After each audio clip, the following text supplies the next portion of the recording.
না কোন দিন কার সঙ্গে মালাকুল মউতের দেখা হয়ে যাবে, কোন দিন মসজিদের মাইকে আমার নামটা ঘোষণা হয়ে যাবে, মসজিদের পালকিটা আমার ঘরের সামনে দাঁড়িয়ে যাবে। এটা তো এমন পালকি, এটাতে একবার যারা শুয়ে যায় জীবনে আর দ্বিতীয়বার সুযোগ আসে।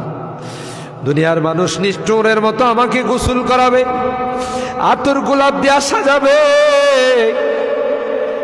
খাটিয়াতি করে ও জানা ও চেনা দেশের দিকে নিয়ে রওনা দেবে, আমাকে জঙ্গলের দিকে নিয়ে রওনা দেবে।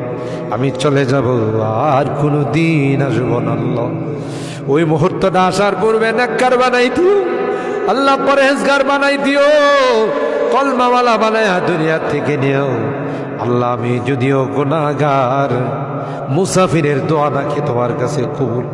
সাদা দাড়িওয়ালাদেরকে নিয়ে হাত উঠেছি আল্লাহ, আলেম উলামাদেরকে নিয়ে হাত উঠেছি, পর্দার আড়ালের নেককার দিনদার মা বোনদেরকে নিয়ে হাত আল্লাহ।